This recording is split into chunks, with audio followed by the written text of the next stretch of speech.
L'enjeu, il a consisté à trouver le bon équilibre, la bonne balance entre le son bienveillant, le son visionnaire de la mobilité de demain et pour autant un son qui prévient.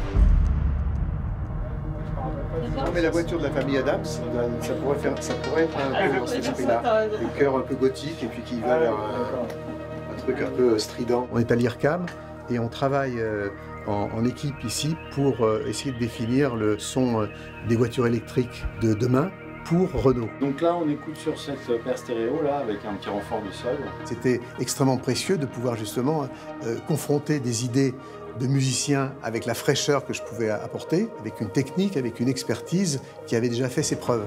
Donc c'était extrêmement utile pour moi de pouvoir justement dès le départ s'intégrer les uns et les autres à une équipe et à un esprit collectif et qui s'est, de mon point de vue, très très bien passé. Qu'est-ce que c'est aujourd'hui l'idée de la mobilité? Est-ce que c'est pas plus intéressant de symboliser la mobilité que la vitesse, et notamment que l'accélération? On veut représenter l'expérience de la mobilité positive en électrique. Une challenge assez intéressante, c'était comment donner l'idée d'un son qui est assez stationnaire, entre guillemets, qui est calme, qui signifie juste la mobilité, sans l'effet un peu testostéronique d'une montée de vitesse. Ici, le son évolue constamment en fonction de paramètres du véhicule, que sont la vitesse, l'accélération, l'appui pédale. Donc ça, c'est une particularité très forte qui rend relativement difficile l'exercice de design sonore de ce son-là.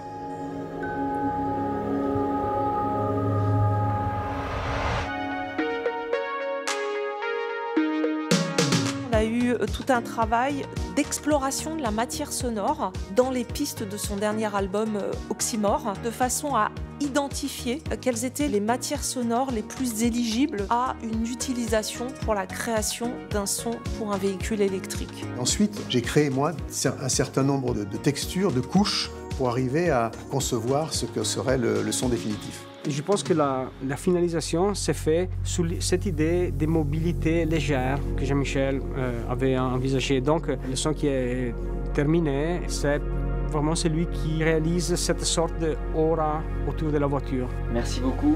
Parfait. Très très bien. Excellent.